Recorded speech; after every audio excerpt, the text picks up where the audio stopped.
Hello, hello, Hunter. Oh. Hi. Yeah, I'll be Hello, back. Conrad. Hello, Elliot. Hello, Ian.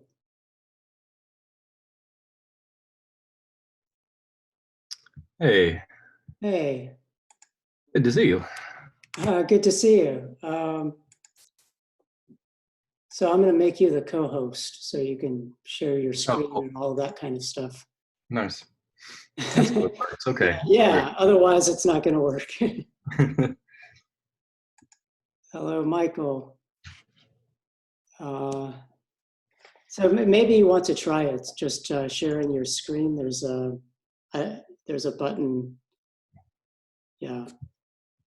Check it out.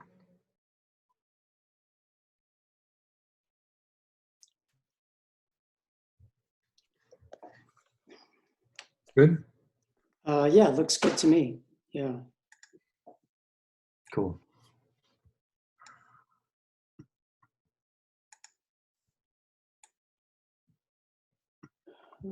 Right. So how are things? How are you dealing with the crazy situation? Well, I mean, we're doing all right. We have a nice place to live, and there's green space nearby and stuff, so it's not the end of the world. Yeah, definitely, with the with a small child, my productivity has taken a bit of a dip in the past few months. But what about you? Yeah, well, yeah, I live in a nice, I've got a large garden, so I can just go out and play in the garden. So I'm happy. But it is a weird, stressful time all the same, just from the news. And yeah. Stop reading the news.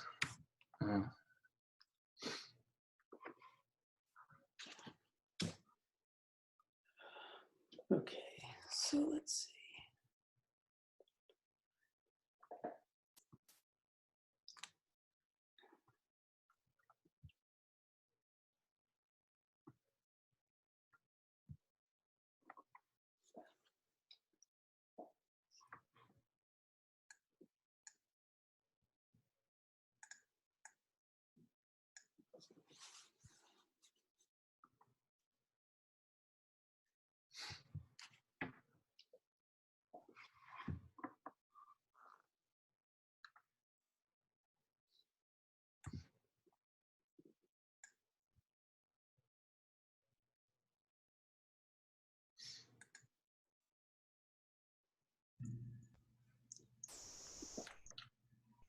Hey, Ian. Hey, who's hey? Wait, is my video off? Oh, sorry. Oh, hey. Jeff, hi. What's up? How are you? Yeah, doing all right. Yeah, I don't know. Are you using your son's Zoom account? Am I still called Elliot Stone? Oh, yeah, that's right. And my usual one is Biringer at BC, but I think I wasn't allowed to join with that. So, okay. No, I should be in again, right? Good. Yeah. How's Austin treating you? Yeah, my house. Pretty good. No, my house is great. Are you in the same place that I might have visited like years ago? I don't think so. When was the last time you were here? Like, I don't know, like forever ago. Probably yeah, like years or something. You've been in the same place for a while, but I think you came right when we moved here, and that was many houses ago. Mm-hmm. Yeah, that sounds about right. Yeah, you were still a postdoc for sure. Yeah, right. Yeah, cool. How are things in BC? Yeah, things are good. Someone says that they're only seeing the top right corner of your screen, which I guess is true for me too. Yes, that's also true for me. My screen. Oh, wait, do I actually have to have this window? Like, does that fix That that? looks better. Yeah, Yeah. that helps. Yeah, I can see. Okay. Zoom is a little weird sometimes. Apparently the position of the window on my computer screen makes a difference. Okay. All right, well, hopefully I can rig this so that I can still read my notes. Cool. Yeah, I've been finding that like the way I teach my grad class nowadays is to like write in real time on an iPad. I don't know if any of you do that too, but Yeah, I'm doing the same thing. I don't know if it's working well, but I initially tried to just like have the notes written and then like scroll through them during class, but you know, maybe unsurprisingly, that was a disaster. But, yeah, I think many people are doing different things, but I think the pacing of writing in real time is somehow important, especially when you have even less feedback than usual. yeah, that's true. Although I think it might be slightly accelerated versus chalk pace. I don't know. I feel like somehow I've been noticing that since I started doing this, I get through more stuff than I might in a chalk talk. But I don't know if that's true or not. Cool. Well, I'm not sure if that's true for me, but I feel less bad about going over time because I know no one has anything to do. So that said, you should stick to the schedule. Problem is, there's another grad class that's right after me, so they just have to, you know, they have to transition their Zooms.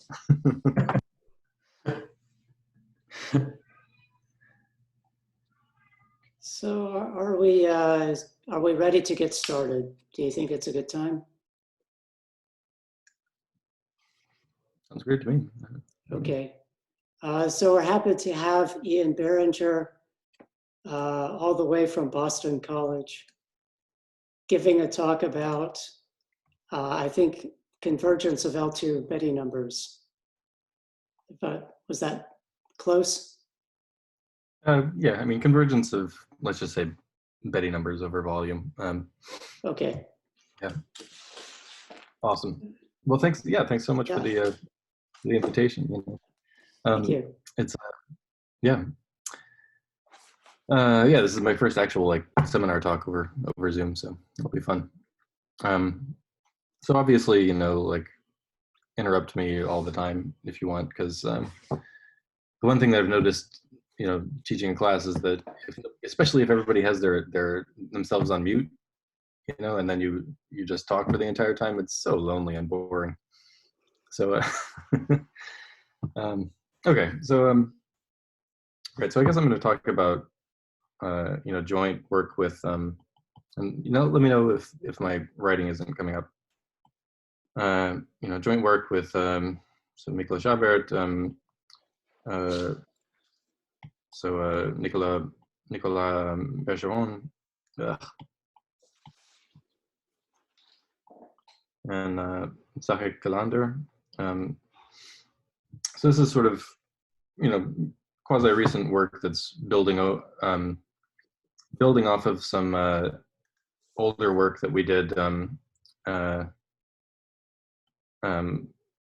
with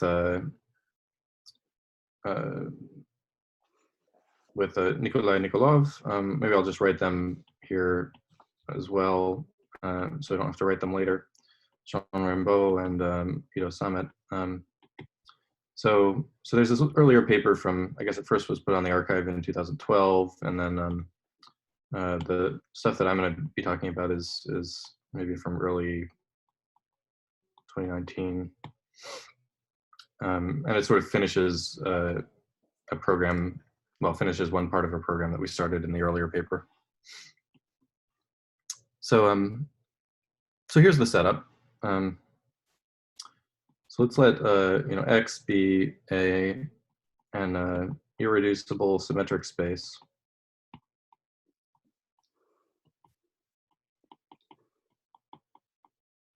Of non-compact type.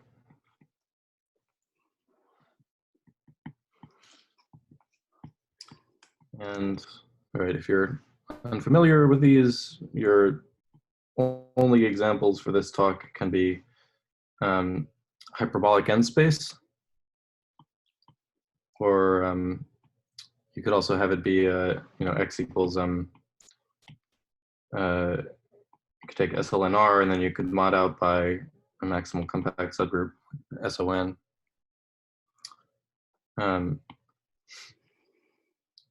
Okay, and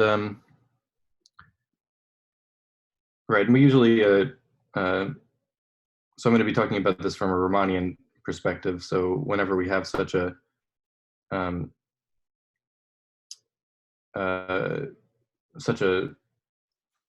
space, then we'll consider it with a equipped with a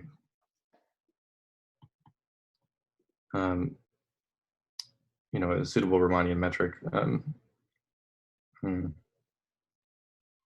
Well, okay. So I guess hyperbolic space comes with a this hyperbolic metric. But let me just say, like, we're thinking of SLNR mod SON as equipped with a SLNR, a left SLNR invariant metric.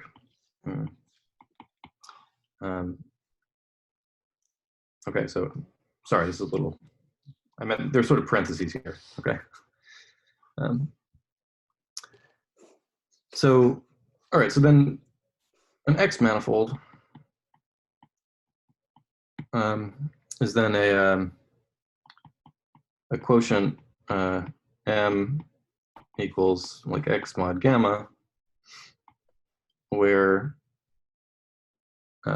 gamma acts on X properly discontinuously freely by isometries.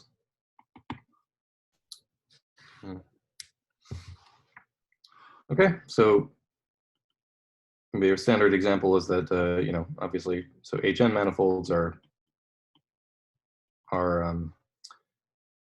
then complete hyperbolic n manifolds.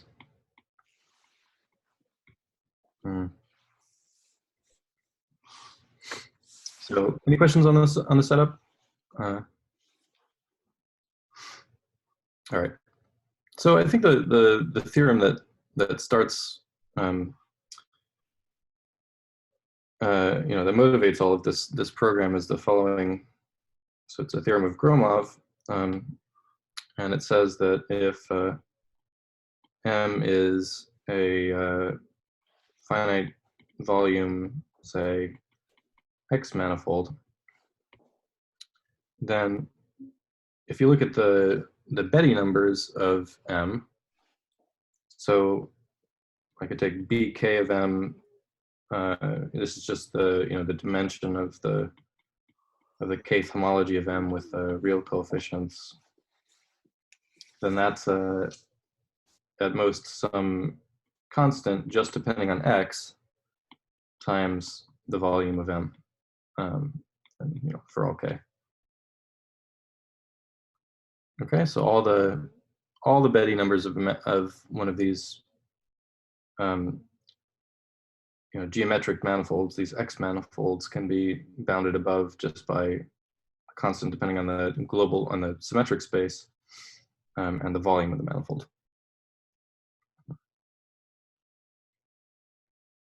Okay. So again, interrupt me all the time if you have questions. So I guess the question for us, though, is how do we do a little better than this? So namely, if I look at this Gromov theorem, then what this is saying is that the quotient of the Betti numbers and volume is bounded. And so you could ask, like, well, okay, what is that quotient? And of course, what that quotient is depends on the manifold. But maybe you could make some sort of asymptotic statement. So the question is like, all right, Ian. So the CX depends on X and not on K. Well, they're like they're only I guess it doesn't matter. so many Ks, so it doesn't matter. Okay, but is there anything interesting there about how can you make the constant better in some, for some values of k or not using, not using. Proof doesn't really seem to, I don't know the proof of this. It doesn't care about what k is at all. It doesn't really care about what k is. I mean, it's basically like the general flavor of the proof is, like if you just look at the thick part of the manifold, then what you do is you say that this manifold basically looks like it's like homotopy equivalent to a simplicial complex with like boundedly many vertices or something. And so then the Betti numbers can't be too bad because the chain complexes are not too complicated. And so that's something that doesn't care what k is. Okay. And you don't, from using his argument, you don't really get any better things for different k's. Well, k equals 0 is easier, but okay. But I guess some of the stuff that I'm doing later, when you start talking about, some of the stuff that I'll do later, you will get different answers for different dimensions, and so then it'll start to make a difference. So, right. So the question then, is so if mi is a sequence of finite volume X manifolds. Well, okay, let me just state it like this. So you can look at this bk over mi and this bk of mi over vol of mi. So I know that that's bounded by Gromov's theorem, and so I can ask, well, okay, I mean, it's a bounded thing, so I don't know. Does it go to something? All right, this is kind of a stupid question because, in general, I mean, this doesn't have to converge. Okay, so it may not converge. And when it does, the limit that you get is, I mean, it's going to depend on the MIs. I don't know. You get a different thing for different MIs. So the limit depends on them, on the sequence of MIs.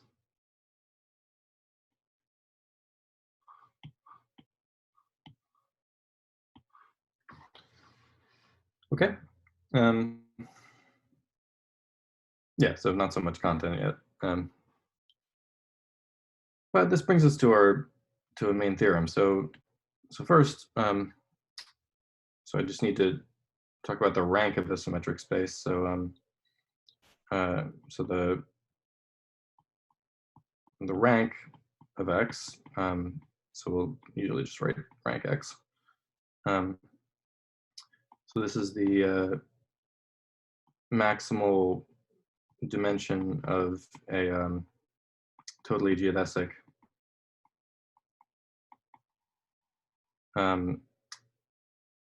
copy of Rn inside of X. And then, as examples, the rank of any Hn is always 1. So I can't fit a flat plane totally geodesically into hyperbolic space. The curvatures of hyperbolic space are all -1. There's no 0 curvature anywhere. And then the other example is that, so if I look at the rank of, like SLNR mod SON, and this is n-1. And you can see the copy of Rn-1 that you might want to look for, you get from just looking at the diagonal matrices in SLNR.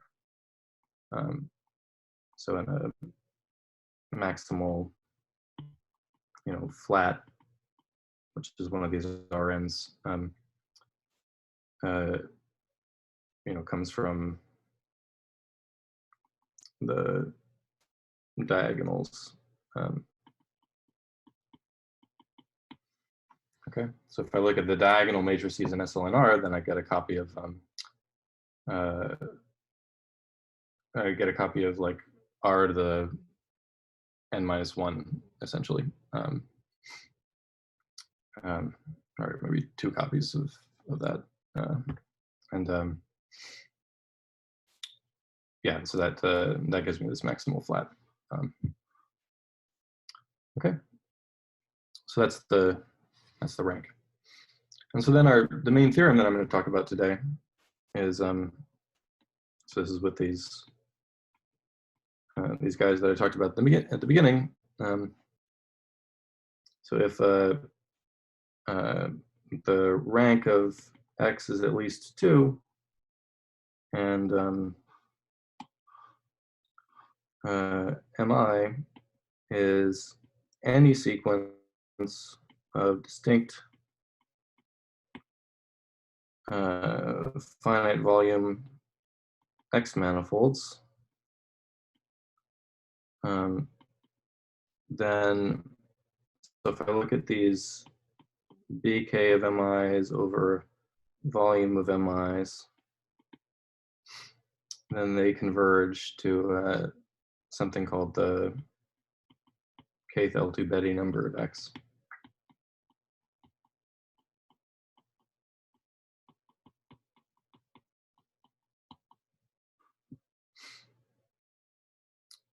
Okay. So here you always get convergence. You know, the limit is the limit. You know, the limit doesn't depend on the sequence. Yeah. Okay. And I guess yeah.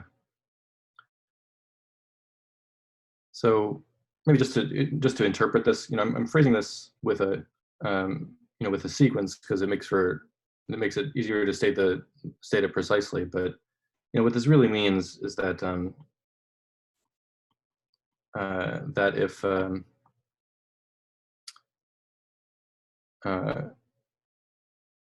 you know, if M is like a large X manifold or something, maybe has large volume,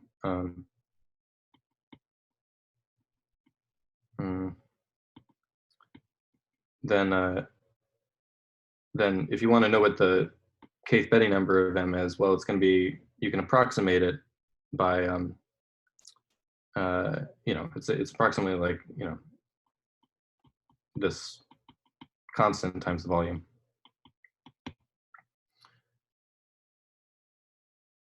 Okay. So and it means that because we're.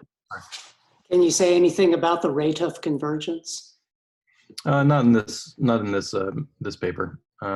Yeah.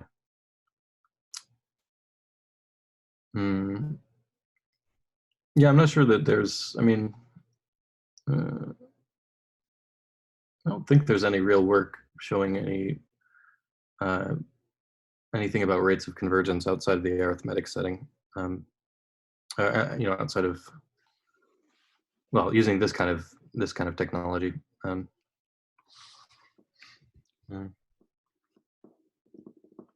it's a good question. It'd be great to know. So Michael asks, can this statement be translated in a purely group theoretic language? So properties of lattices with large co-volume.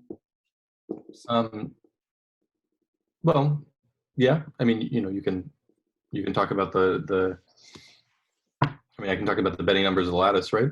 Instead of the Betti numbers of the quotient, and then I get the analogous statement. So yeah, I mean, just replace manifolds everywhere with lattices and Betti numbers of the manifold with the, you know, the Betti numbers of the group. Yeah, so it's totally just a group theoretic statement. Yeah. Great, thanks. Just one yeah. more. Wait. Actually, so it's true though that currently this paper is just about manifolds. So I mean, it's about torsion-free lattices. So I think, yeah, probably everything works with torsion, but I'm not going to claim anything. And Alain asks, how does it relate to Luke's approximation? Yeah, it relates closely to Luke's approximation theorem. So, right, so this extends, for instance, previous work of, a variety of authors. Maybe I should cite De George and Wallach.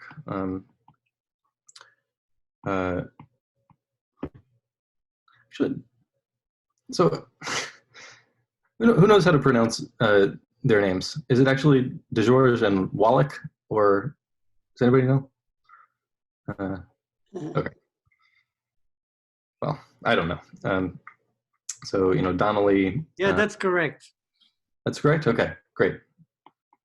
And then also Luke.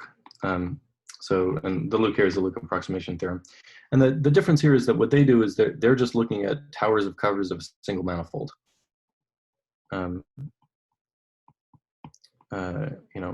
They consider towers of covers like M1, and then there's M2 covering M1, and then M3 covering M3, M2, et cetera, et cetera, et cetera. And so the difference in our statement is that the thing that's common is just the symmetric space. Like you don't have to have a common, you don't have to be all covering the same manifold.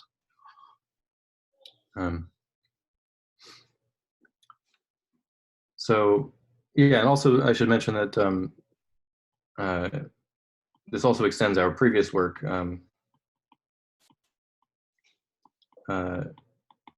with all 7 authors from 2012, where we did this for closed manifolds under an injectivity radius lower bound.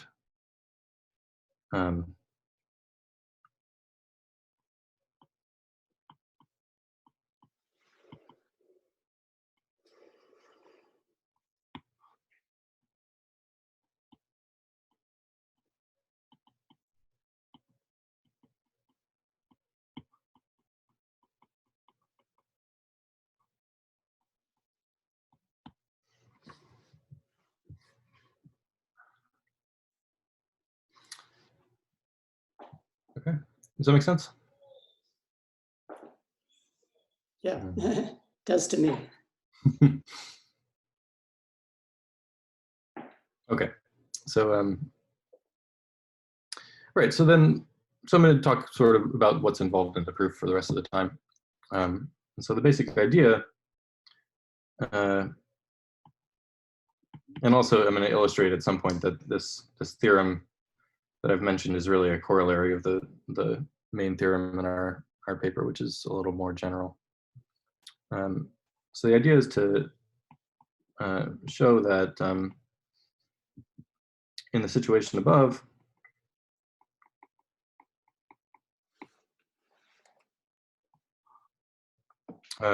these MIs, well, they go to X in a certain sense.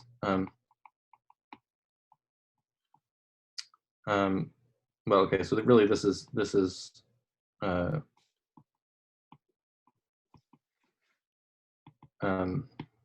that statement is from the earlier paper, and then to derive the theorem from that. So, right, so the reason why this sort of proof outline, as it is, should sort of make sense is because, like, if we look back at this theorem for a second, so on the left hand, we have this convergence here, and on the left side of the convergence, we have these volume normalized Betti numbers. So that's something to do with MIs. And on the right side, there's like an invariant of X. And so if we show that in some geometric sense, the MIs are converging to X, then maybe this theorem becomes like a continuity statement. Like if the MIs converge to X, then you expect these invariants of the MIs to converge to this invariant of X. Okay, and so the real work in this paper that I'm describing now is like that continuity statement. Okay.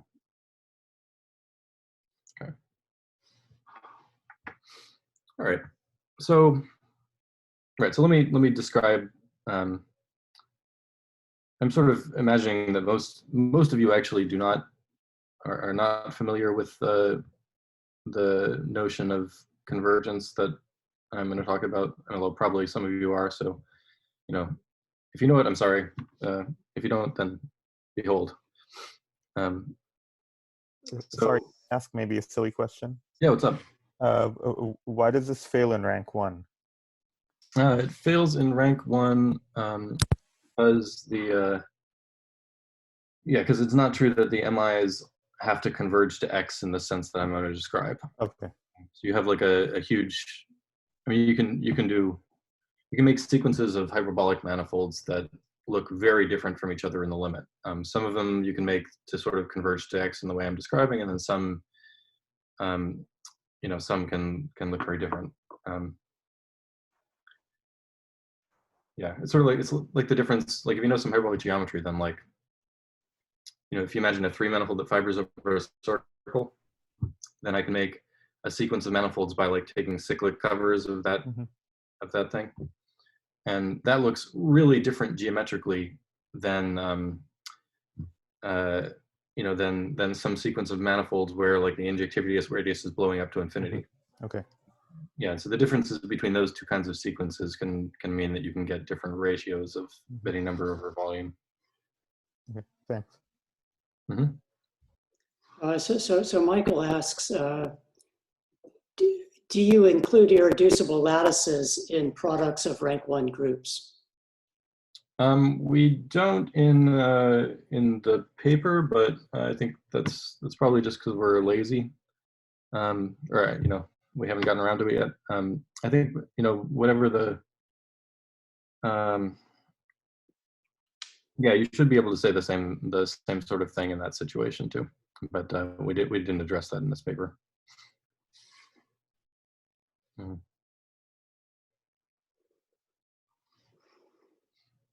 mean, that kind of stuff is addressed in the earlier 2012 paper under the more restrictive assumptions, for instance, though. So under an injectivity radius lower bound. Right. And like being closed instead of the general case. Yeah, that's right. So the manifolds are closed. Yeah. Yeah. All right. So, okay. So let me tell you what MI converging to X means. So, turns out what we're going to do is we're going to describe this convergence in terms of creating from each MI some measure on some universal space, and then the convergence is like weak convergence of measures. So here's the universal space. So so let's set MD to be equal to, say complete, say connected. I'm never going to say these words again. And then pointed Riemannian D-manifolds, like M comma P, up to pointed isometry. So I take all Riemannian D-manifolds with a preferred base point, and I make a space out of them. And then we endow this with the smooth topology.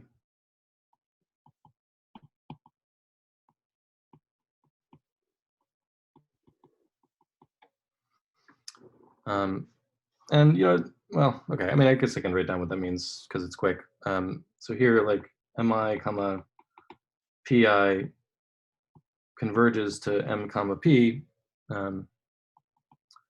if there exists let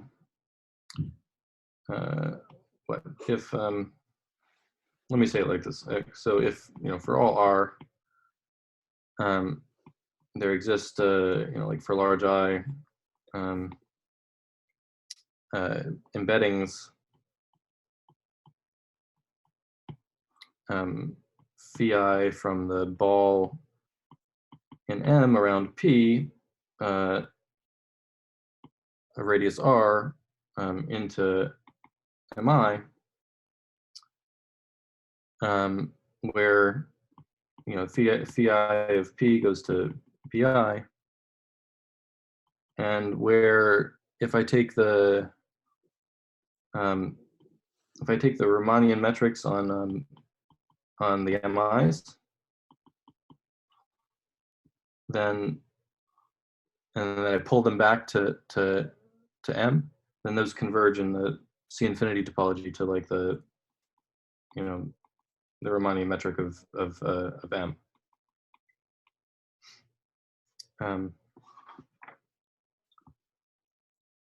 Okay, I mean, what it's not. I mean, this definition isn't like so important right now, but like what's important is that you understand what's essentially going on. Like when are the sort of mantra that you should know here is that so pointed manifolds are, you should think of them as close if essentially if large sets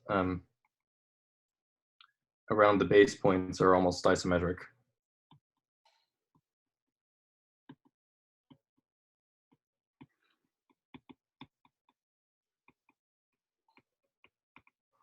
Okay, and the definition above is saying that because these the fact that the Riemannian metrics on the MIs pull back to converge to the Riemannian metric on G means that these phi's are like almost isometries for large I.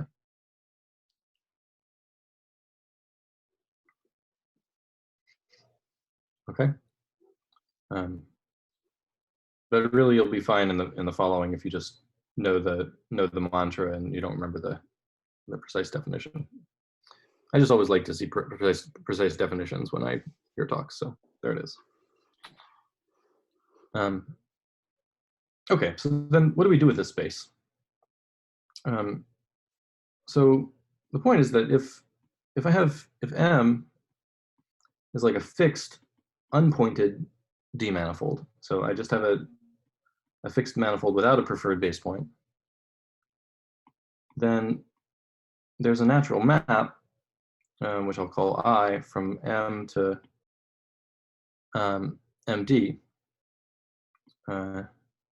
which takes a, okay, well, what should happen? Well, if I have a point P in M, I need to create a pointed manifold from that.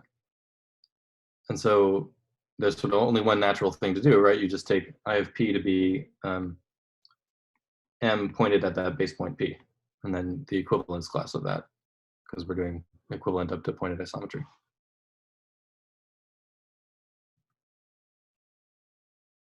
Questions about the map?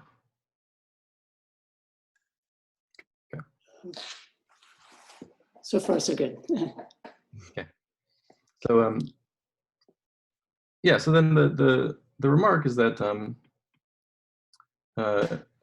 so what does the image of this map look like? Well, initially you might think, okay, the image looks like a copy of M sitting inside of MD. So Sammy asks, is this notion of convergence the same as Benjamini-Schramm convergence? It is Benjamini-Schramm convergence, yes. Yeah. I will say that in just a second. Yeah.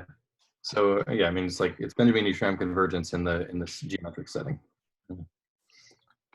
So right. So the point is that the image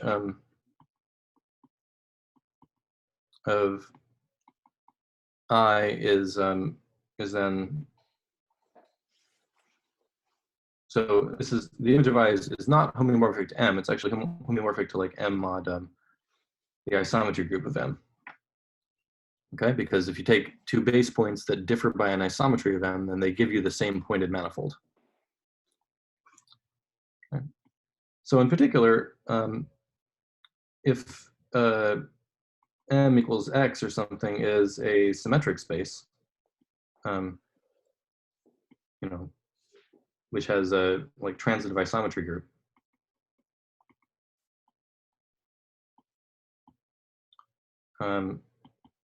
then the image is just a single point.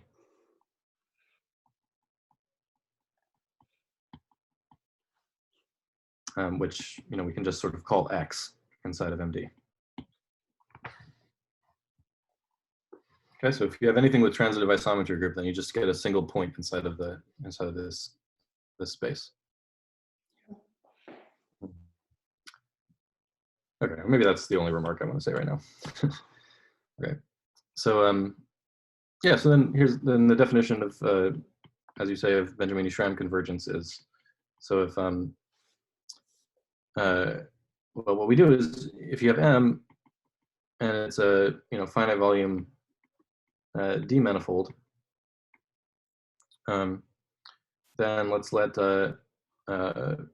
mu M be like the push forward of under this I map of the volume measure, so that this is like the Riemannian measure on M.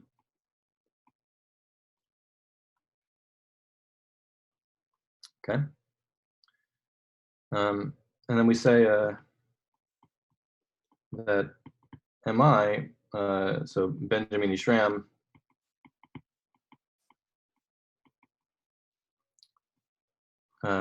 or I guess I'll often just write BS, converges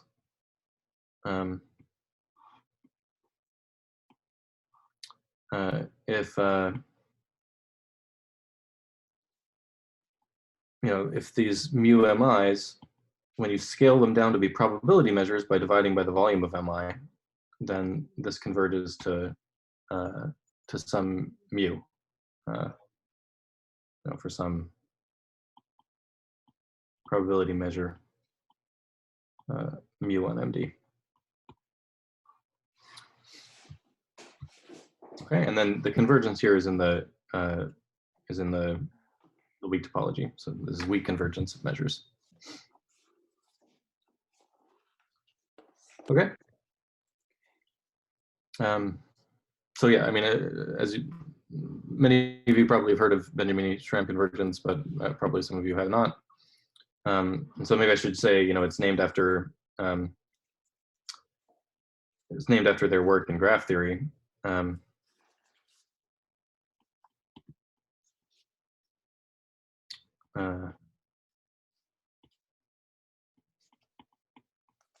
And like the particular version, well, the particular presentation of it that I'm giving right now comes from like a paper of mine with Miklos Abert.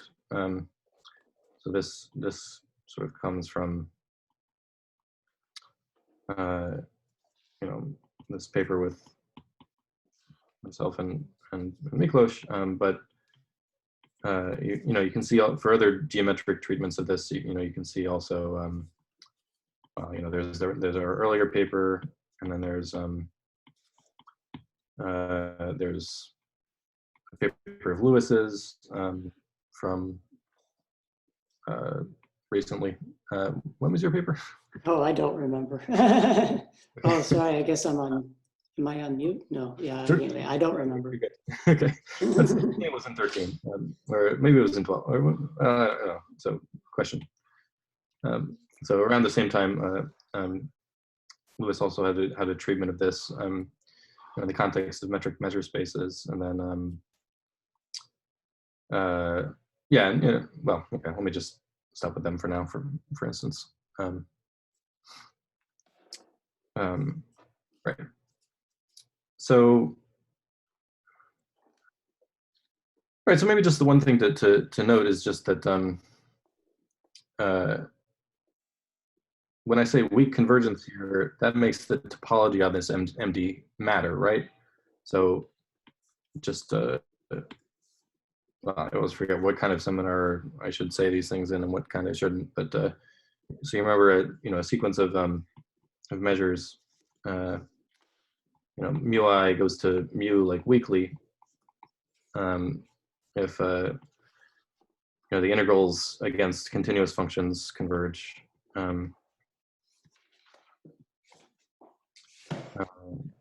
For all continuous, let's say bounded f. And then, so the thing you should just be thinking of is that if if xn goes to x in some space some space y, then the the associated atomic measures, like mu xn. Well, maybe I should call them something else since mu is something different up there. I don't know, eta xn go to eta x. Okay, so if I have a sequence of converging sequence of points, then the atomic measures, the atomic probability measures on these points will converge. So the topology of the space matters. Okay. So yeah, by the way, let me check in. What am I supposed to end, by the way? Oh, around one, well, anywhere between 120 and 130. Okay, cool. All right. So, all right. So maybe instead of doing examples, let me just give our theorem then. So here's our theorem. I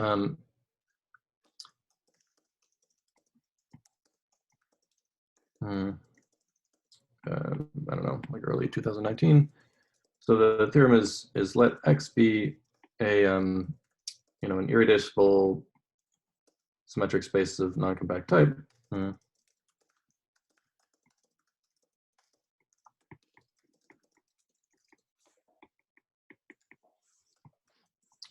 let's assume that X is not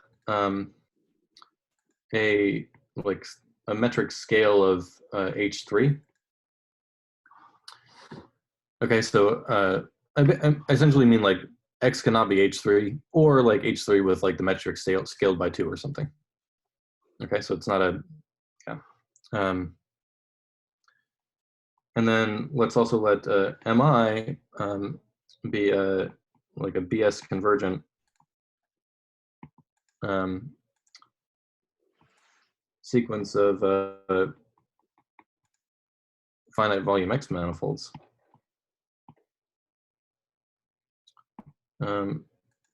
Then the claim is that BK over M, these normalized Betti numbers, BK of MI over volume of MI, then this converges.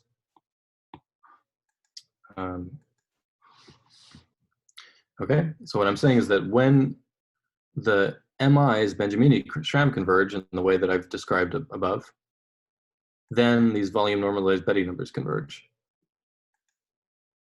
Okay, so this is like a continuity statement. I'm sort of saying that the function that records the normalized Betti number here is like continuous in a certain sense. Okay.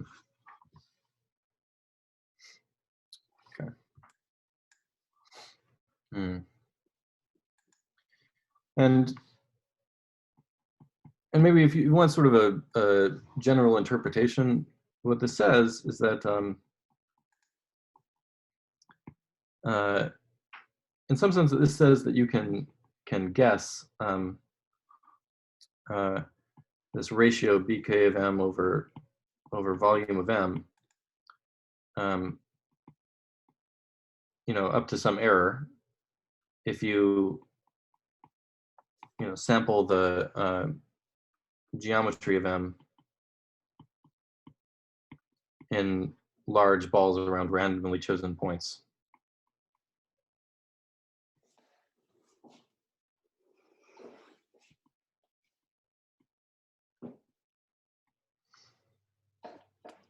Okay, and the reason for that is like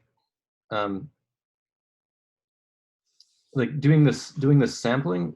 What you're doing when you do this sampling is you're essentially like you're approximately describing what this measure mu m is going to be. Remember we had these measures, if we scroll up or something, like BS convergence is really convergence of these measures on MD. And so, and it turns out that when you're sampling the geometry of M in large balls around randomly chosen points, what you're really doing is you're sort of pinning down what that measure is up to a little bit of error. And then this continuity statement is saying that, well, if you know this error, this measure up to a little error, then you know the volume normalized Betti numbers up to a little error. Ian,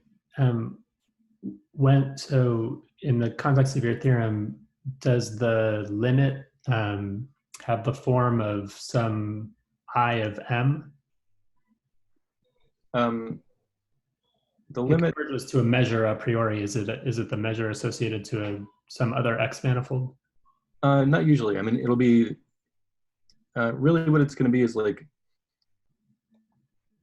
yeah, the way to think about it correctly, I think, is like if you take lots of different m's and then you look at all their i's, so all their images, then you want to think of these images as being sort of leaves in like a foliation of MD. Like each manifold gives you like some leaf, which is its image. And then the kind of limit that you're looking at here, you should think of it as like some sort of like a transverse measure on this foliation. So it'll be comprised, well, or rather, okay, it comes from a transverse measure on this foliation. Like this limit measure, you should sort of think of as being like, it's sort of like the volume measure on a whole bunch of different images of M's. So it's not actually like the measure mu M for some other M, but it's like you take all these mu M's for lots of different M's and then you sort of put them together into some big thing. Corresponding to like different pieces of the manifold, limits of the manifold looking different in different parts or something like that. Right. Yeah, that's exactly the right picture. Okay.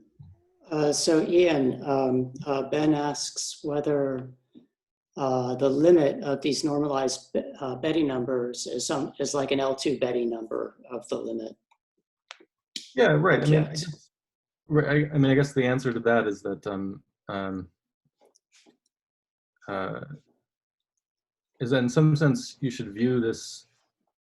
Yeah, you should view this theorem as saying that there should be a definition of such a thing. And I don't think it's been. I mean, when you say is it some sort of L2 Betti number of this limit measure? I mean, the answer should be sort of yes, but then you got to define what you mean by L2 Betti number of this limit measure. And I don't think in the context that I'm talking about right now, at least, there is such a definition yet. But in various related contexts, there are like I feel like some people are working on defining such a thing. If you replace all the Riemannian manifolds here with simplicial complexes, and I think in some special cases we did something like that in the 2012 paper. Well, there's L2 Betti numbers of measured equivalence relations, and it seems to me like you could probably extract a canonical measured equivalence relation from the limit object. Yeah, no, that's probably right. I think that should probably work, and then this will converge to that limit. Mm-hmm. But okay, but that's speculative as well. So right. I'm not completely sure. Yeah.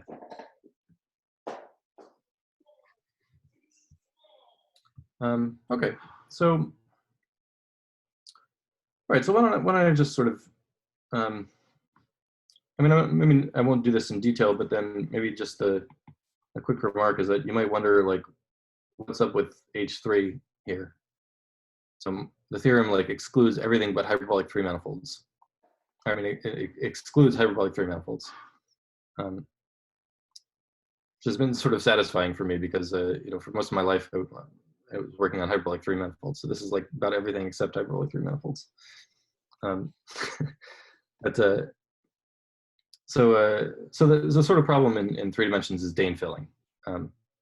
So for H3, the problem is Dane filling. And if you wanted to, I think you could try to say in some precise way that that's the only problem. Okay. So yeah, and I can tell you at some point if you want to know like why Dane filling is a problem here. But maybe let me do something else right now. So let's just say how to deduce the theorem from the beginning of the talk from this theorem. All right. So for our application, let's suppose that the rank of X is at least 2, e.g. X is like SLNR mod, or sorry, why am I writing on the left?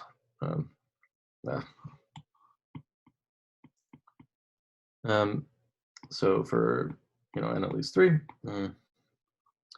then okay, so then so we need to cite one theorem from our earlier paper, and that says that if mi is any sequence of distinct finite volume X manifolds, then mi converges in this Benjamini-Schramm sense to mu X, which is the atomic measure on this point X in MD that we talked about before. Okay, so X determines a single point inside of MD, which is just it with any base point. And so basically the big result of the previous paper was noting that this was true in higher rank as a consequence of the Stokes-Zimmer theorem. And so yeah, and so then what do you get from this? So as a corollary of this and our theorem from above, so if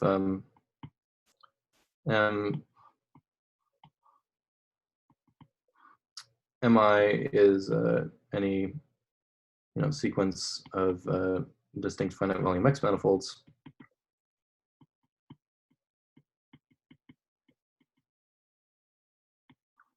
then these volume normalized Betti numbers converge to this L2 Betti number. Okay, so this is our theorem from the beginning. And what's the proof of the theorem from the beginning? Well, yeah, so the point is just, so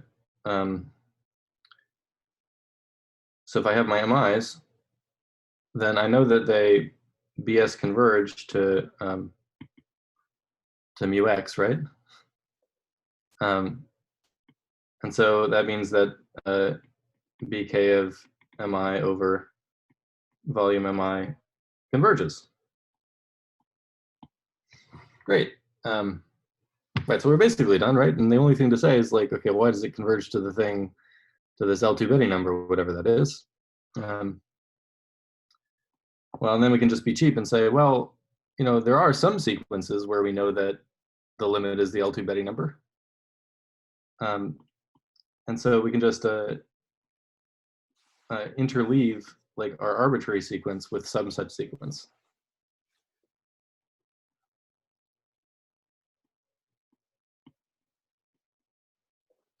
So even if we interleave our sequence with like another sequence of MIs where the limit is known.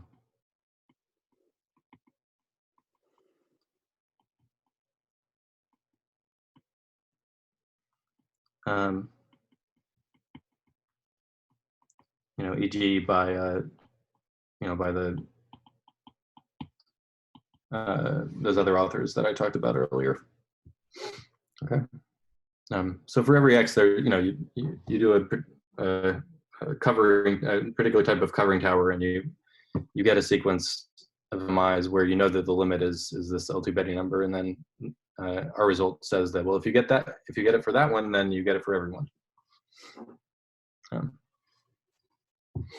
Okay. So yeah, I mean, I guess I'll stop there. If you want questions, then yeah. Okay. So thanks, Ian, for a very interesting talk.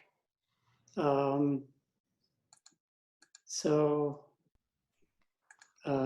yeah, I reappear. So are there any questions? I'll just open it up for questions. Yeah, so I have a question. How does Wang's finiteness theorem fit in there? I mean, yeah, well, I mean, it means that I guess that means that when I'm saying like any sequence of distinct finite volume X manifolds, I'm equivalently saying any sequence of manifolds where the volume goes to infinity. yeah, right. So I guess that's the way that it fits in. Yeah, I mean, you know, if you don't have a statement like that, then I mean, you won't get like the situation where it always converges to X, to mu X. You know, like if you're doing Dane filling or something in 3 dimensions, then you know, you have the sequence of manifolds, and it's not going to BS converge to like mu X. It's going to converge to like the mu corresponding to the manifold with a cusp that you're limiting towards. Yeah, thanks. Yeah. Can anything be said about sequences of infinite volume X manifolds? I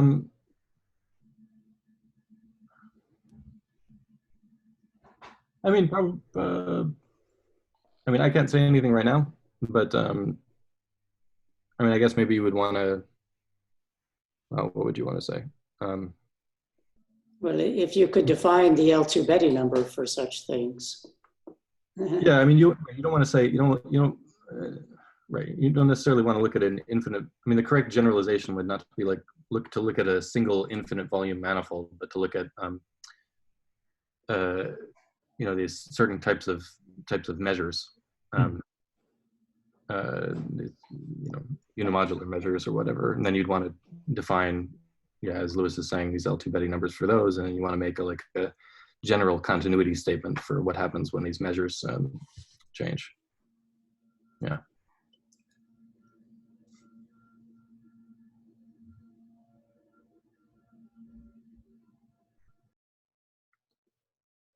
So, Yeah, I'm not sure exactly how one would do that right now, because like I mean, it's kind of a shame. Like I think, right, you basically got nothing of what actually goes on in this paper, in this talk, unfortunately. I guess this will always continue to be the case until I can be certain that that people are somewhat familiar with like the basic setup. But yeah, but the paper is like, you know, there's a ton of geometry that's going into it. So I don't necessarily know how to do that in a general setting like that. So I mean, this convergence of normalized Betti numbers, assuming you have Benjamini-Schramm convergence, is fairly general, right?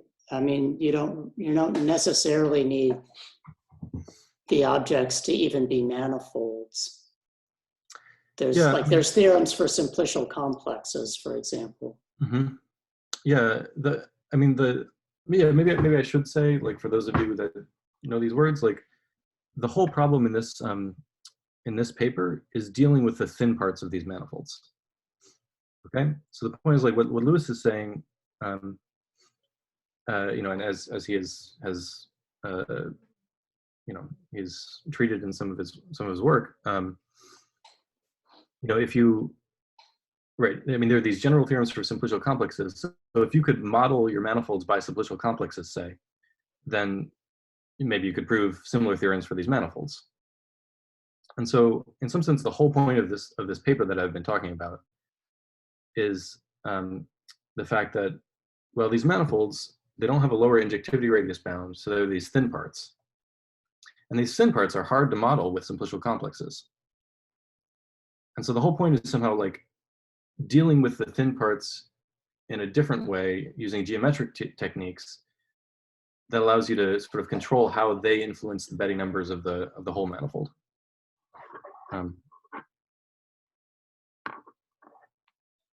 Yeah.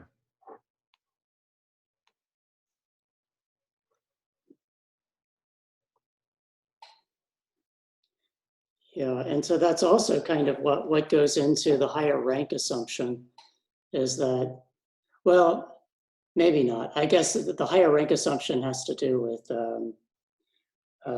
this theorem of Stuck and Zimmer. Mm-hmm. Right.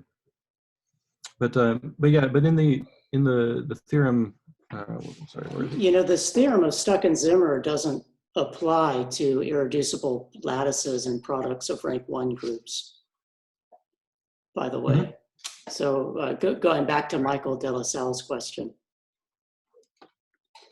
Well, right. I mean, all the earlier stuff, like from the 2012 paper, that's even written in the 2012 paper in that context. But this new paper, you know, where we're actually deducing convergence of normalized Betti numbers from this Stuck-Zimmer stuff, that stuff we didn't write down in the general setting.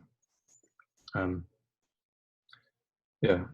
Right, but you know, the main result of this paper, like the theorem that's on the screen right now, I mean that doesn't require higher rank. This is I mean, you do it differently. Oh, right. Because here you're assuming Benjamini-Schramm convergence. Right. You only need the higher rank in order to get Benjamini-Schramm convergence. That's right.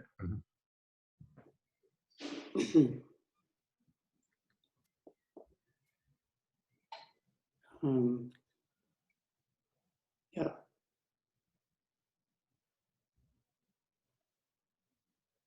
So maybe I have a question.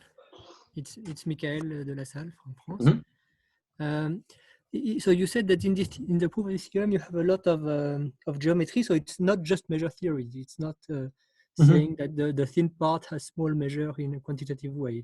You need to do a lot of geometry of the thin part also. Yeah, I mean, you have to say, yeah, like what are the kinds of things that you have to say? I mean, first, it requires a considerable amount of,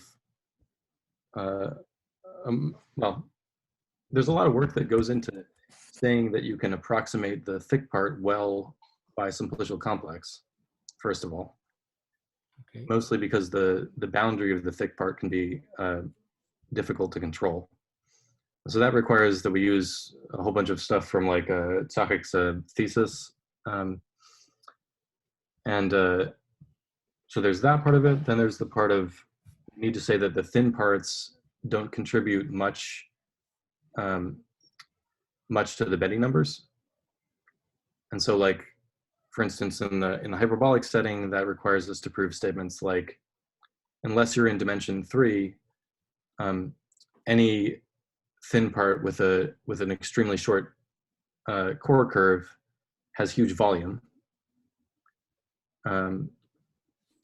And somehow you can use that to say that there aren't enough thin parts to really contribute to the Betti number.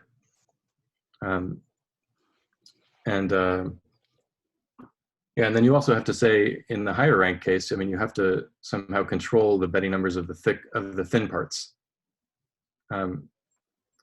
Right. So I mean, yeah, all the geometric stuff is, I mean, a lot of it is about controlling the Betti numbers of the thin parts.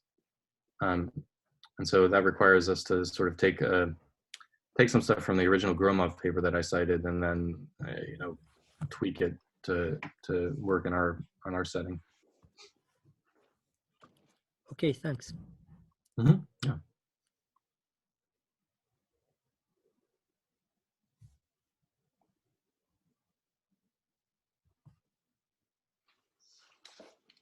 Okay.